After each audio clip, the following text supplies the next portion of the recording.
mic to her, and she will, inshallah, talk for maybe for 45 minutes, and then we'll have half an hour question and answer session. I met Yamina, let me start this way. I met Yamina many years ago in high school, when I was in high school. And she is originally from Algeria, and she did her PhD actually in quantum physics in England. And when I met her, she had recently, somewhat recently moved to Turkey. So, having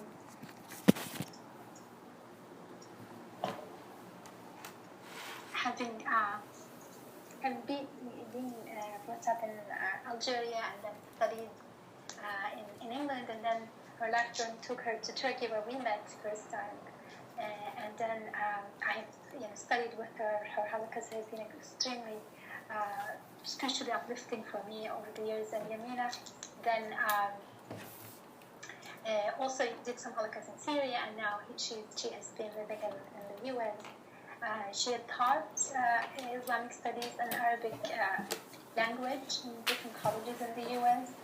And currently she's the director of Receiving Nur Institute, and some of you already met her through the retreats. So we wanted to have this monthly meeting to share words of wisdom and Islamic spirituality together. And even though she'll be our teacher for these sessions, or our host, if you will, this is a very open gathering, and we welcome all kinds of questions which we ask you to hold on to until the end, when we will have a question and answer session at the in the last half an hour. So, and there, Zuleha will be moderating the questions, and so that's all. I am seeing some messages going back and forth, but hopefully everyone who wanted to be here is here and can be added. And one request is, if you're not speaking, you're listening to someone speaking, then please mute your microphone. That increases the quality of the voice. So I turn the mic over to Yamina.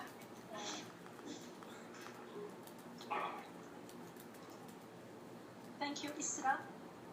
Zuleha, I send you the link on Skype, inshallah. Assalamu alaikum, everybody. Alaikum assalam. Peace and blessings be upon you. Bismillah ar-Rahman ar-Rahim.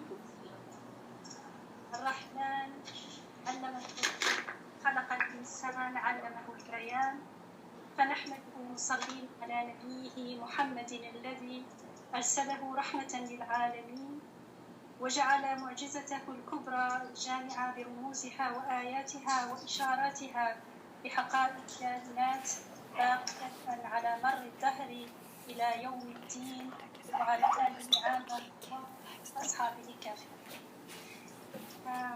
I'd like to invite you all to stop and, inshallah, if you will, recite the Fatiha for our friend Isra, whose grandmother departed from this world. So congratulations, Isra, your grandmother went before us to practice where we all heading to inshallah. Let's pray for her and for each other as well. So please, let's recite Fatiha, everyone, quietly.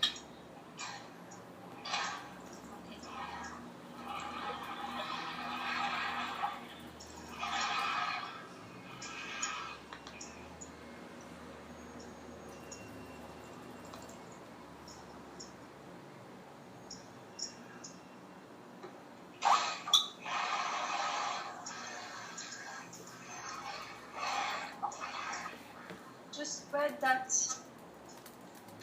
energy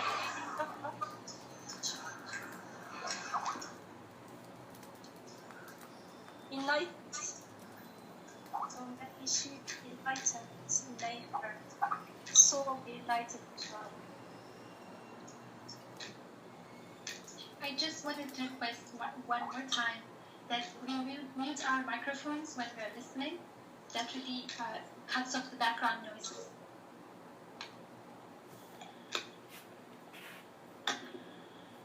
So welcome all to Always Receiving Nur, monthly lectures on Quranic wisdom.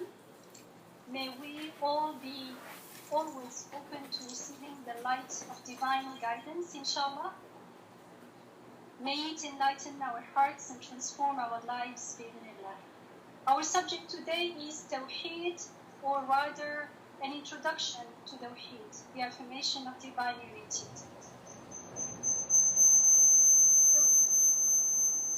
You probably guess is a very vast subject, the main goal of all the Quranic teachings. So it can't be exhausted in one lecture, in a few lectures. However, life is a journey, and today we at least want to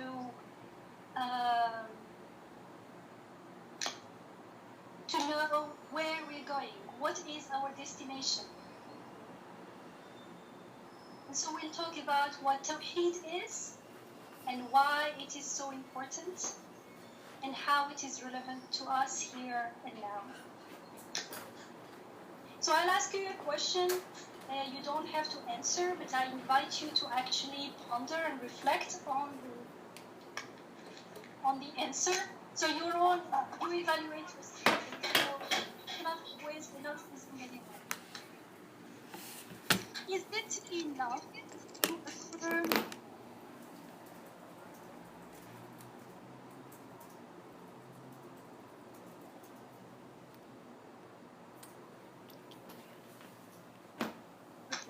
God is one, has no partner or like, this universe is His.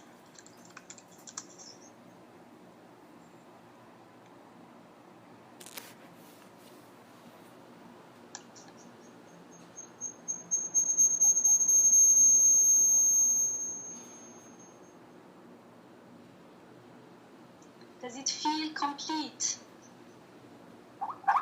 When I wake up in the morning and it's sunny and light and beautiful, what comes to my mind first? Do I relate it to the Creator? Do I think about its creation? When it rains, what's my first thought?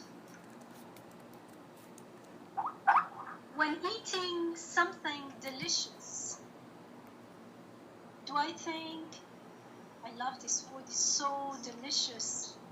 And do I ask, how did you make it? How did you cook it? Or where did you buy it? When I cook something and it turns to be delicious, and everyone appreciates it and likes it, do I feel proud of myself? Oh. And if it turns bad, do I keep explaining again and again why it turns bad? What the ingredient, what's something,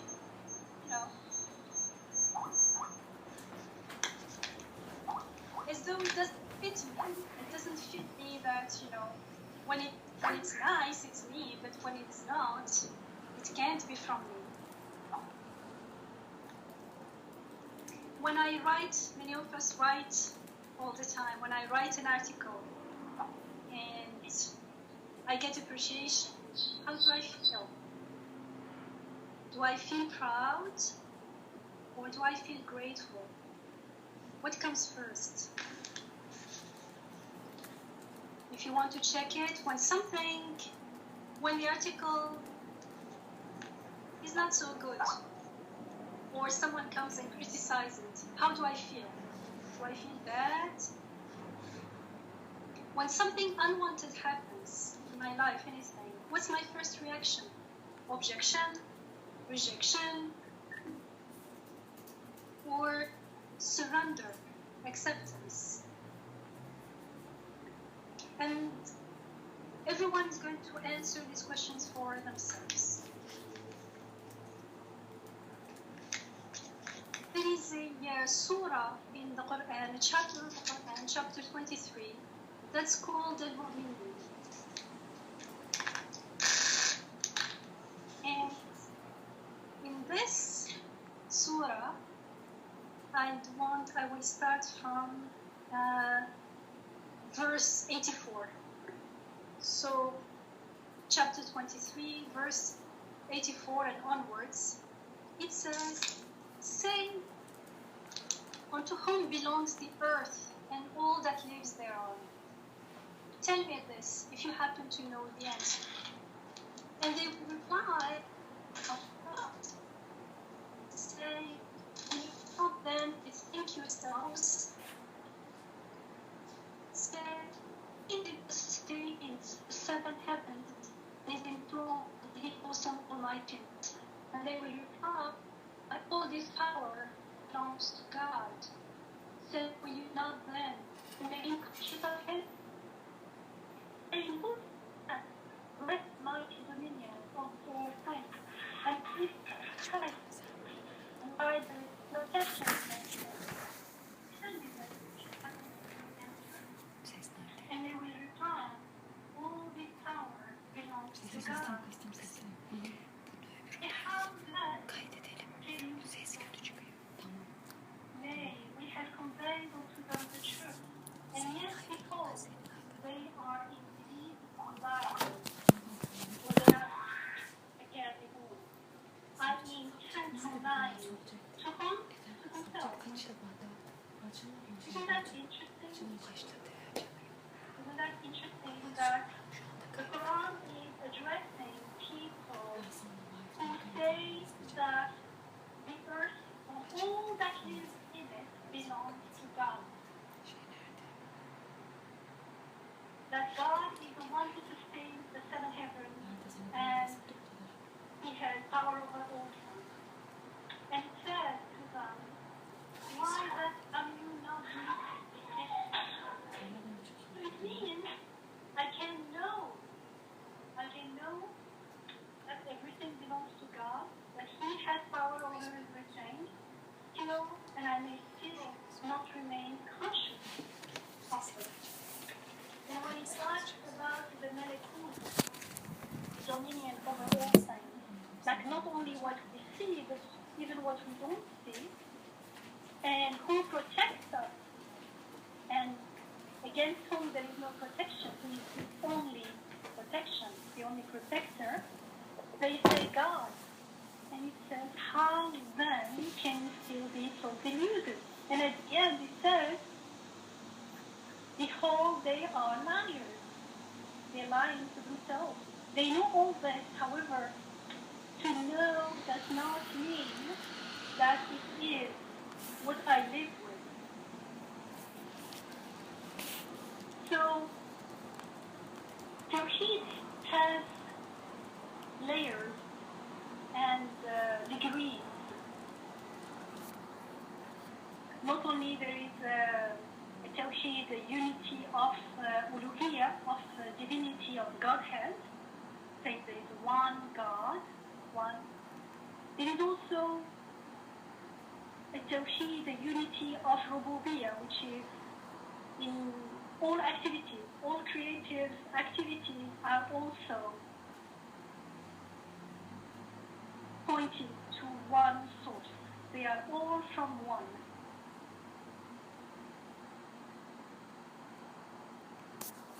So the first time when we look at the world around us, intuitively we feel the existence of a creator, because we feel, even if we have not reflected on it, if we can't even articulate it, there is that strong intuition that the order, the organization in the world has a source, that it is created on purpose.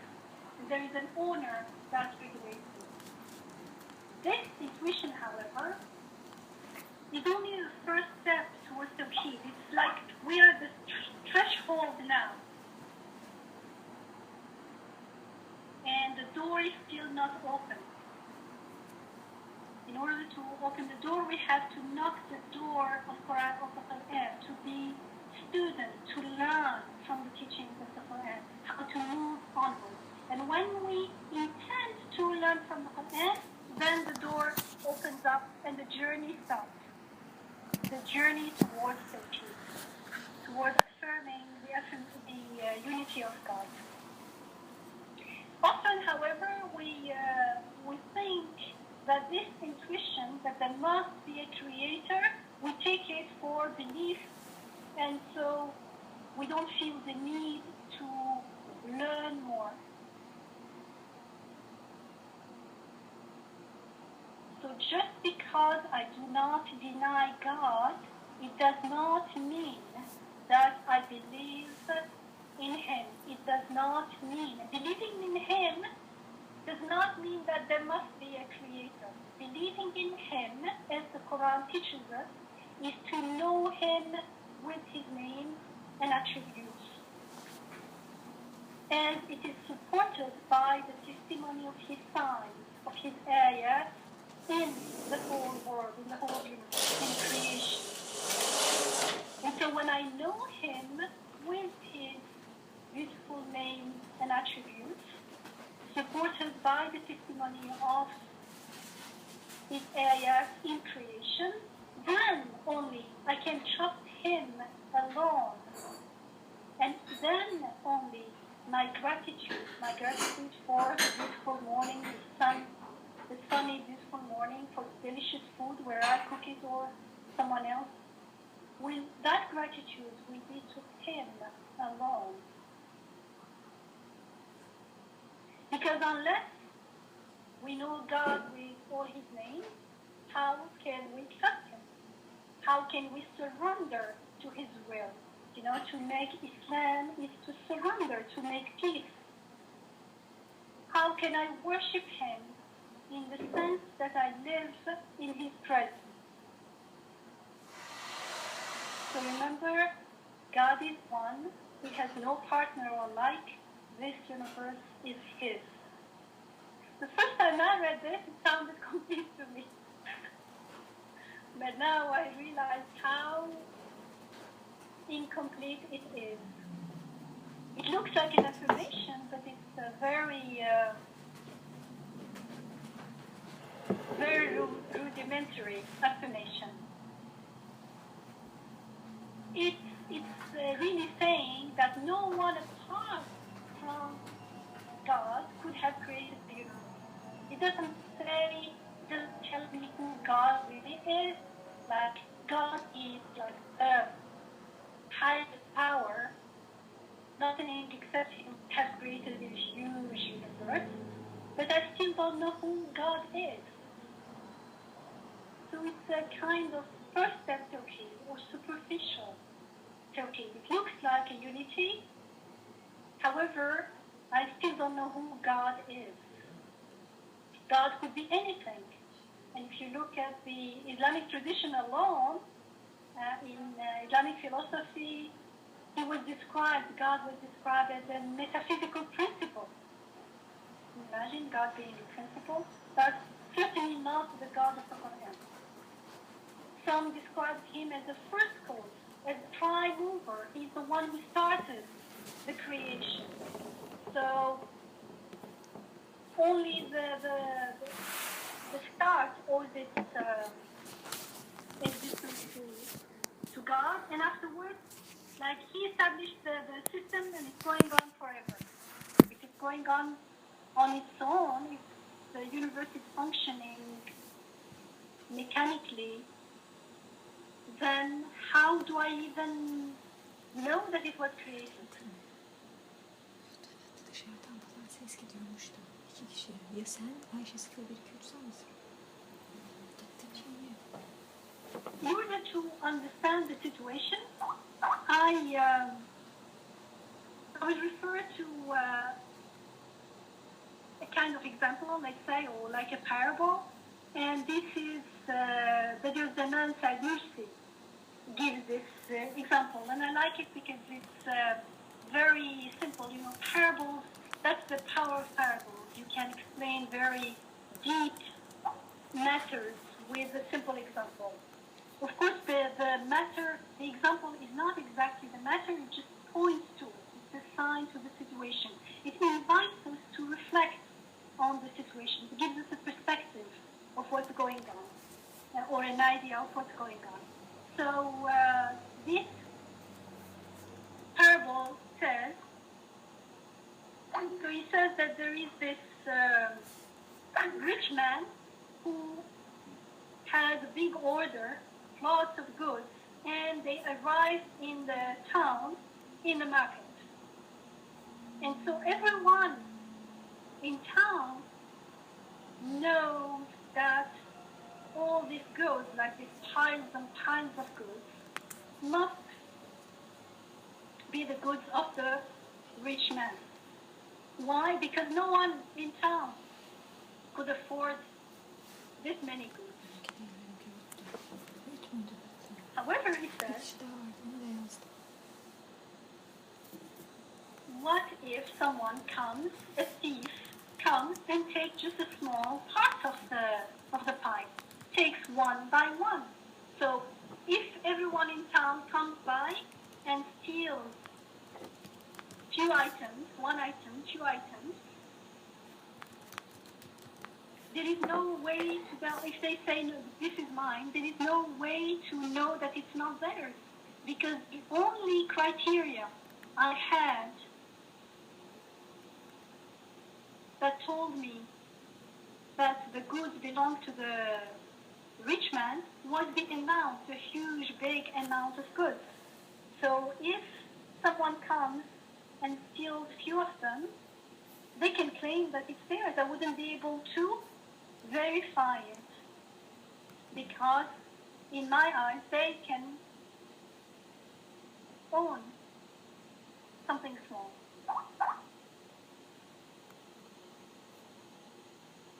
So it does not, this approach does not exclude the possibility that a poor man claims ownership of a small part of those goods.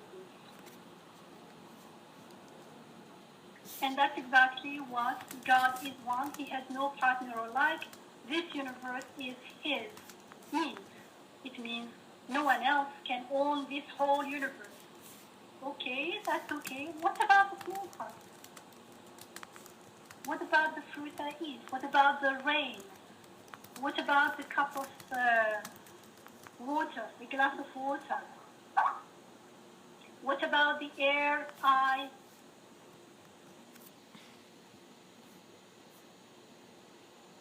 breathe?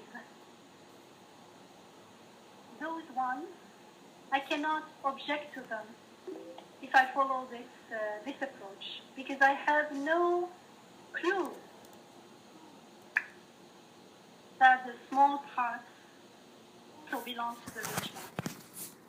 My criteria is very limited. It's about a noun, because when we look at the whole, it is all inspiring. And so we say, oh, whoever made this must be someone with power and knowledge, and that's God. However, in our daily life, we deal with the universe not as a whole, as looking at it from far, but we interact with small parts of it. We interact with food, with friends, with what I cook, with what I write, with what I say, with what I think, with my life, with what happens to me, with illness, with health, with success, with failure. What do I do with those small parts?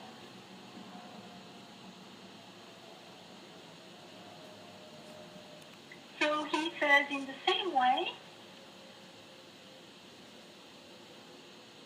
if we look at this in the same way, if I look at the universe in the way I look at the goods of the rich guy, then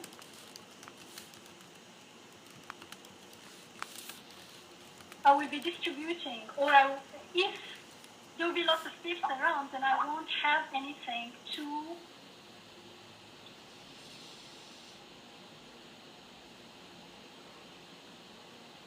stop them through. It's not even, I'm thinking right now, it's not even that I can't prove it. I myself steal from. I'm not aware that the small parts also are the part of the big lot. And so the small part cannot belong to anyone. That there is no differentiation between a small part and a huge amount of parts. So it's not even that I cannot prove that the small parts are God. It's God when it is in the universe. It's just, it is not in my radar. I myself claim ownership of what I interact with, what I think I am doing currently. Because, for instance, I look around, I see trees growing when water, air, and sunlight are present. And when they are not, when there is no water, there is not enough sun, what happens is they don't grow. So what I do is, I immediately, without thinking,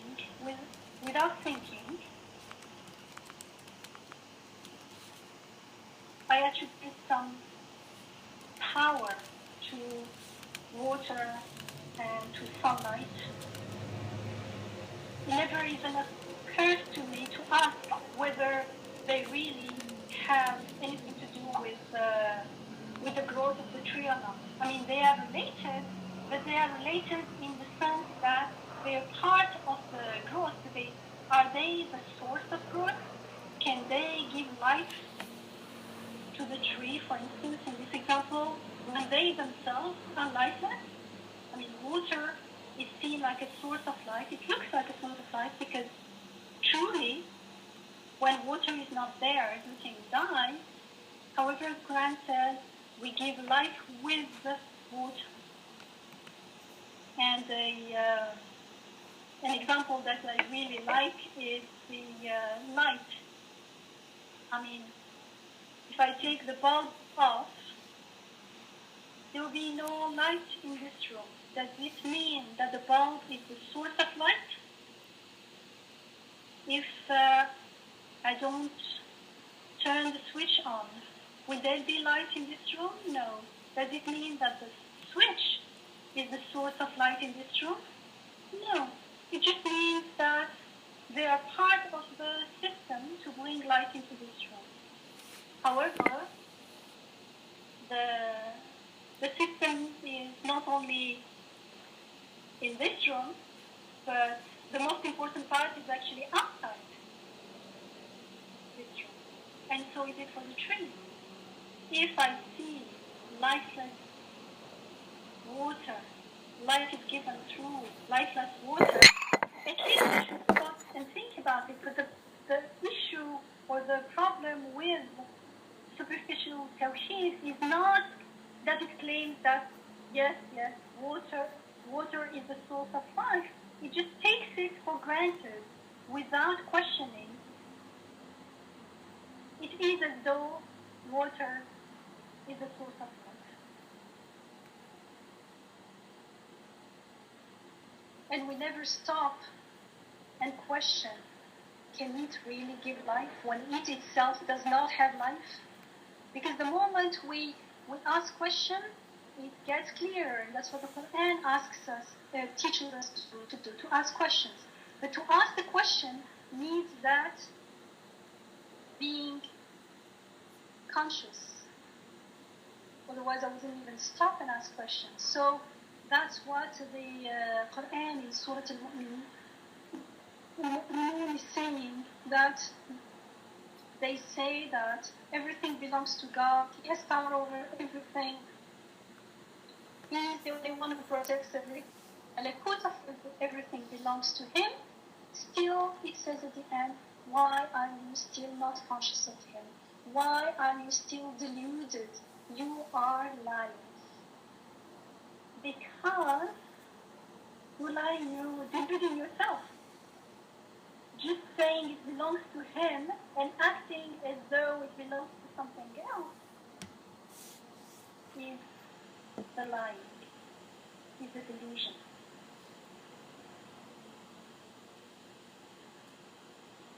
And so this is true not only for water and the growth of the trees, for every cause and effect, because we live in a world where everything is created through so-called cause and effect.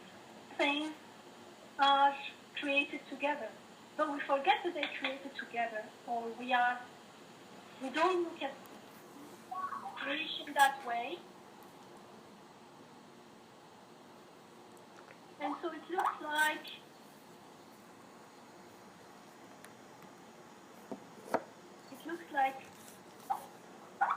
causes create effects. The cause here being water or sunlight, for instance, or air, and the cause, the effect, being the tree, the growth of the tree.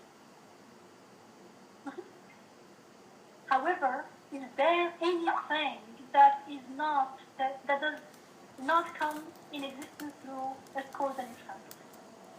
So actually what we're saying is, when I am affirming the Tawheed, what I'm doing is saying everything is God, but one by one, I am giving them to something other than God. And of course, what remains is all those things that are not related to my life, but the moment, if they were part of my life, I would also have distributed them among causes, because everything has a cause.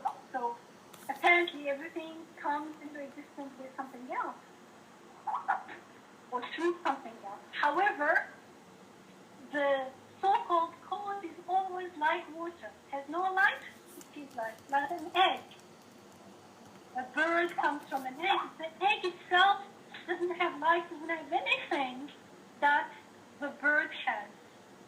So it's like a door to the kitchen. Just because food comes from the kitchen, it doesn't mean that the kitchen is making the food. Just because light comes through the bubble, it does not mean that the bubble is the source of light. So what superficial Tawheed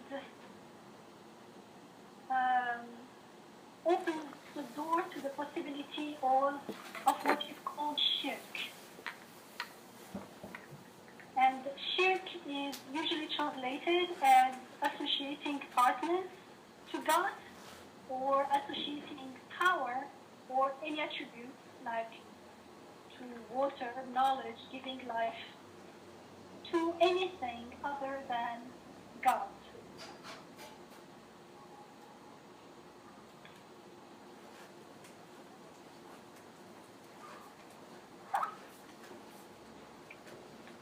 When we look at things through the eyes of the superficial Tawheed, it looks like everything is coming through a cause, and we don't see that everything is connected to everything else. It seems like every single event or thing that I'm interested in, it looks like it's happening on its own. Because I'm focusing on its own, on it alone. I'm not aware, I never stopped and thought about how it is related to the rest of the world. For instance, let's take the very simple example of the tree. It looks like a tree. I can take its picture on its own, I can cut it, it's a tree. It's separate from the rest of the world, even around it. However, this is not true. When you stop and think about it, it's not true. The tree there is related to the seasons. It's related to the sunlight. And the seasons means the revolution of the earth around the sun plus the rotation of the earth around itself. And it means that the axis of the earth has to be tilted at a certain angle so that the sunlight comes at a certain angle, and we have the seasons, and when it's spring, everything grows. So it doesn't happen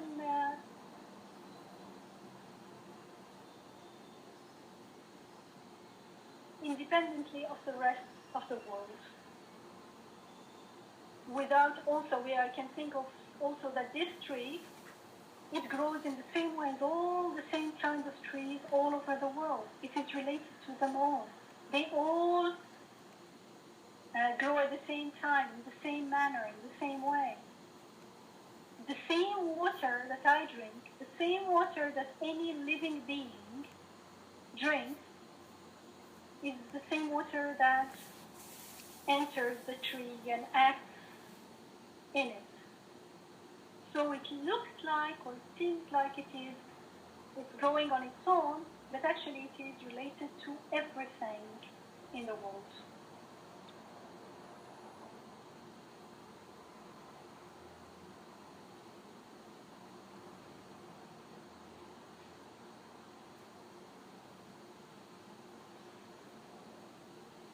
When you realize that, it's not easy then to give the tree to water or to earth or to sunlight, because there's so many causes involved in the growth of the tree, as many causes as there are beings in the universe, which means the whole universe has to be there for that tree to grow. So either we say they all know each other and they are cooperating with each other to make the tree grow, which consciously we wouldn't say, or they are all acting in the name of one, in the name of the one who makes the tree grows, in the name of the giver of life, in the name of the source of life. And the one whose all this, to whom all these attributes belong, is the one who we call God. There is a verse in the second surah of the Quran, Surah Al-Baqarah, ayah 21, it says, "All people, worship your sustainer who has created you and those who lived before you, so that you might remain conscious of him, who has made the earth a resting place for you and the sky a canopy, and has sent down water from the sky and thereby brought forth fruits for your sustenance. Do not then claim that he has partners when you know that he is one." So you see how the Quran is inviting us to worship our Rabb alone. Who is he? He has created me. He has created us.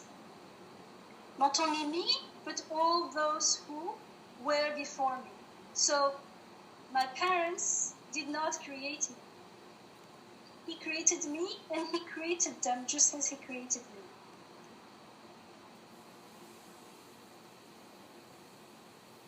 Worship him and remain conscious of him. And he says, who is him? Who is this sustainer? Who is this creator? He tells us how he sustains us. How does he sustain us? He made the earth a resting place. So the earth feels like home because it was made, prepared to be home for me on purpose. And the sky, a canopy, that was also meant to be. It's like the the sky is the ceiling of this house. And he has sent water from the sky. So water doesn't come and give life to things. It is sent to us. And through water, he brings forth fruits for our sustenance. So he is the one who grows for us trees and sustenance and fruits. It is done on purpose. It is part of our sustaining. Someone is taking care of our lives. He does not only create us and gives us lives, he also sustains and takes care of that life. Therefore, he says at the end, do not claim that he has partners. Do not claim that water can do something. Do not claim that water gives life. When you know that he is one, of course, we know when we stop, usually we claim that he has partners when we are in a state of ghafla. And how do we translate the word ghafla? Being unaware. Heedlessness. Yeah, usually translated as heedlessness. And Zuleyha said a nice word, disconnected. Disconnected from that awareness that I am created, I am given life, water is sent to grow sustenance for me on purpose, that he is the caretaker, that he is the one who gives life. He gives, just like he gives me life, he gives life to everything. How is it possible for me to look at water as though it is the source of life, of at least the kingdom, the vegetable kingdom at least? It's because I am unaware or unconscious, I forgot, I'm disconnected, I'm heedless of the fact that my life is being given to me right now. When I keep that in mind, there is no way I can even entertain the possibility that water could give life to anything when it itself does not have any life. There is something came to my mind, a tale of Nasruddin Hoja. So Arabic speakers, that's Juha. So Nasruddin comes to the cafe and tells people around, like, Salam alaikum, alaikum salam. You know, the moon is more useful than the sun, he says, like he made a big discovery. And they said, why? He said, because at night we need the light more. And everyone was like laughing at him. So what is the moon and the sun here? The relationship between the moon and the sun is that at night we see the moon because it's light. However, it is not the source of light. It only reflects the light that it gets from the sun. So daytime, when I am conscious and aware that everything has only one source, and that's that one source we call God, then I don't see the moon. But at night, when I forget about God, then water, for instance, is like the moon. It reflects, it is like a mirror reflecting life. But it does not have life itself, it just reflects, life is given through it. And so he said, well, the moon is more useful because at night we need the light more. But of course, it is only night because the sun is not there, and even the moon gets its light from the sun. So it's a nice way to teach us to stop and think about the relationship between the sun and the moon, between the creator and created beings, which reflects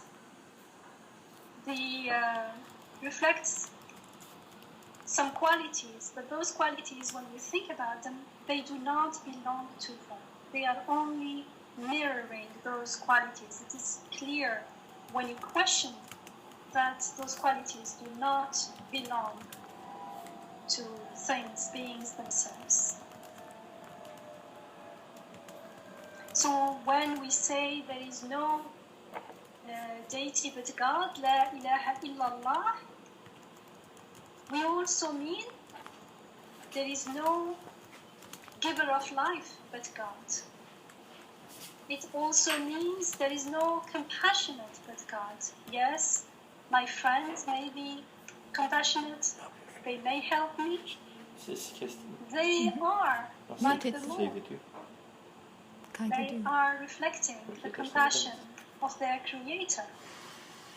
There is no bestower but God. When someone helps me or gives me something, or when a tree gives me something, they are all given in the name of their creator, in the name of the bestower. There is no bestower, no helper, no beautiful but God. So when we say Tawheed, we mean affirming divine unity.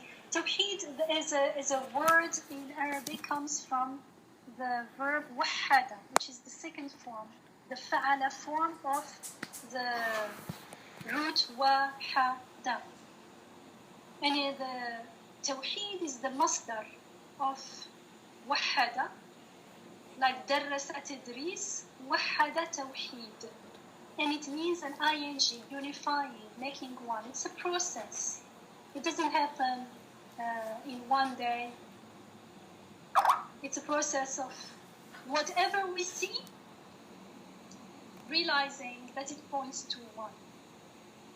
So one here does not mean one God as opposed to 2, 3, 4. Then so I'm safe, you know. I mean, it almost seems like it's common sense to have only one God. You hear one God is more like 100%. In Surah Al-Ikhlas, Ikhlas is sincerity, purity, that everything belongs to God 100%. So compassion is God 100%. There is no other thing that can claim compassion. Our compassion comes from God. I'm just sitting like this, something happens, and it brings out compassion in me. I don't know where it came from. The event needs compassion, and that compassion is sent through me to make me, for instance, take care of something going on out there. So I know that whoever created the event and created me, created that compassion when it was needed. I had no idea where it came from. It just overwhelms me and I feel urged to act on it. When I am unaware, when I'm in state of ghafla, I go and act and say, I am compassionate. And when I'm conscious, then I act in the name of God, in the name of the compassionate, and I said, yes, indeed, God is the compassionate. And that's, of course, the big news, the good news, because He's the compassionate. I know that. Something happened out there unrelated to me, and suddenly this compassion came through me. So tomorrow, I could be in place of the person who needed the help and the compassion, and I have no doubt that God's compassion will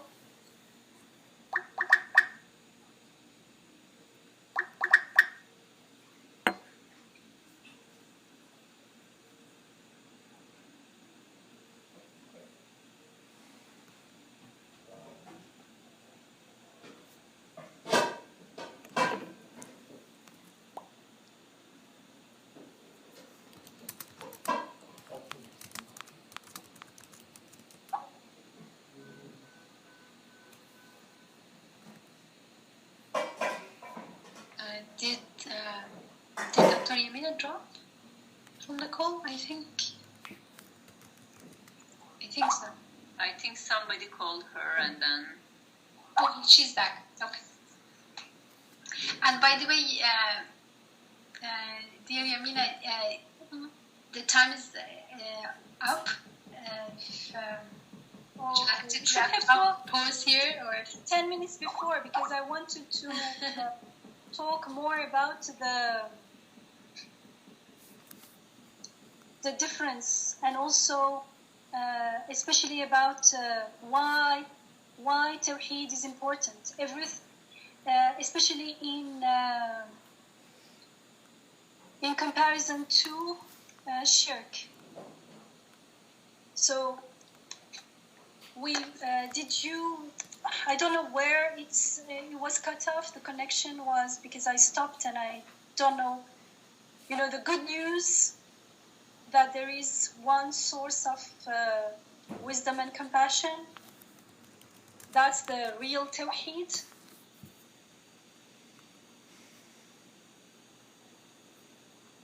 Yeah, I mean, you were cut off maybe for a minute or so it talked like long. So when there is that true Tawheed, and we didn't get to really talk about it that much, but at least we got to talk about that there is something there that is beyond superficial Tawheed. But when I know that God is taking care of everything, that the source of everything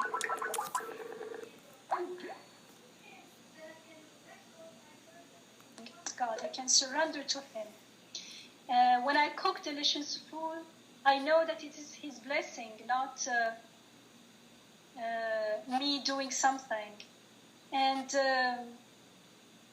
we can talk another time about the 5 daily prayers, because at the very beginning of Surah Al-Mu'minun, it starts with telling us who these Mu'minun are.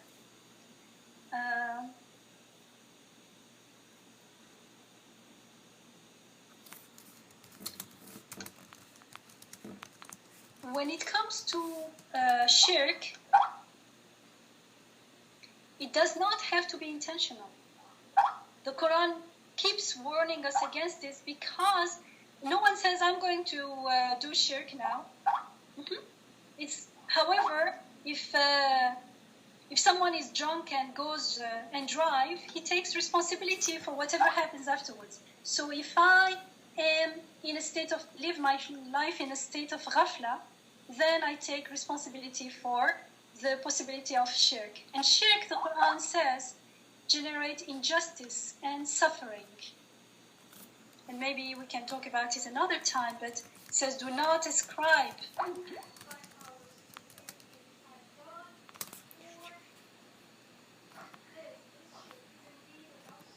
injustice. And why shirk injustice? Because if there is anything besides God, just think about it. I'm just going to give a hint to it. Reflect about it. Then I'd have to take notice of everything that is besides Him. I'd have to take them into consideration and maybe fear them, because, I'm not sure they have any compassion. I'm not sure they know who am I, or they care about me. So it's really an injustice primarily to ourselves. And so the Quran keeps telling us, He says, do they indeed ascribe, I'm reading from the Quran, to God as partners, things that can create nothing, but are themselves created? No help can they give them, nor can they help themselves. Can you imagine, if they can't help themselves, how can they help me? So it's really a very... the Quran is warning me against shirk, not because shirk is bad, you'd better stay away from it. It is bad, it is an injustice, because it is an injustice, it causes suffering to me in my life. That suffering is real, and that's why, in order to protect us, remember the protector is only God, He says in the Quran that He forgives everything, all sins, except shirk. It says, verily God does not forgive the ascribing of divinity to anything beside him, although he forgives any lesser sin unto whoever he wills. For he who ascribes divinity, who ascribes shirk to anything besides God, has indeed contrived an awesome sin. So shirk is not, remember, shirk is not the lion of God, and it is the only thing that God does not forgive. And if we want to avoid shirk, I mean, for me, it's very crucial to avoid shirk because it's the only thing that God doesn't forgive. The only way to avoid it is to affirm true tawhid, to move beyond superficial tawhid. So, finding what true tawhid, the tawhid that is taught in the Quran, is crucial. And the witness against shirk, the Quran tells us, are the signs in creation. I want to end with the Qudsi hadith, which says, O child of Adam, so long as you call upon me and ask of me, I shall forgive you for what you have done, and I shall not mind. O child of Adam, were your sins to reach the clouds of the sky, and were you then to ask forgiveness of me, I would forgive you. O child of Adam, were you to come to me with sins nearly as great as the earth, and were you then to face me ascribing no partners to me, I would bring you forgiveness nearly as great as it. So, forgiveness is guaranteed with one condition, no shirk. So, we better learn what true tawhid is, inshallah. What I can do is, inshallah, I will summarize all this and put it on our website. We have lots of readings, free readings for you on our website. So inshallah, you can see the verses and how they teach us tawheed and how Allah protects us, actually warns us in the sense that he wants to protect us against shirk, inshallah. Wassalamu alaikum. So go ahead. I think it's time for questions. Isra? Yes, please. If anyone has a question, please, welcome to ask your question, or if you want to share a direct, relevant comment, please go ahead.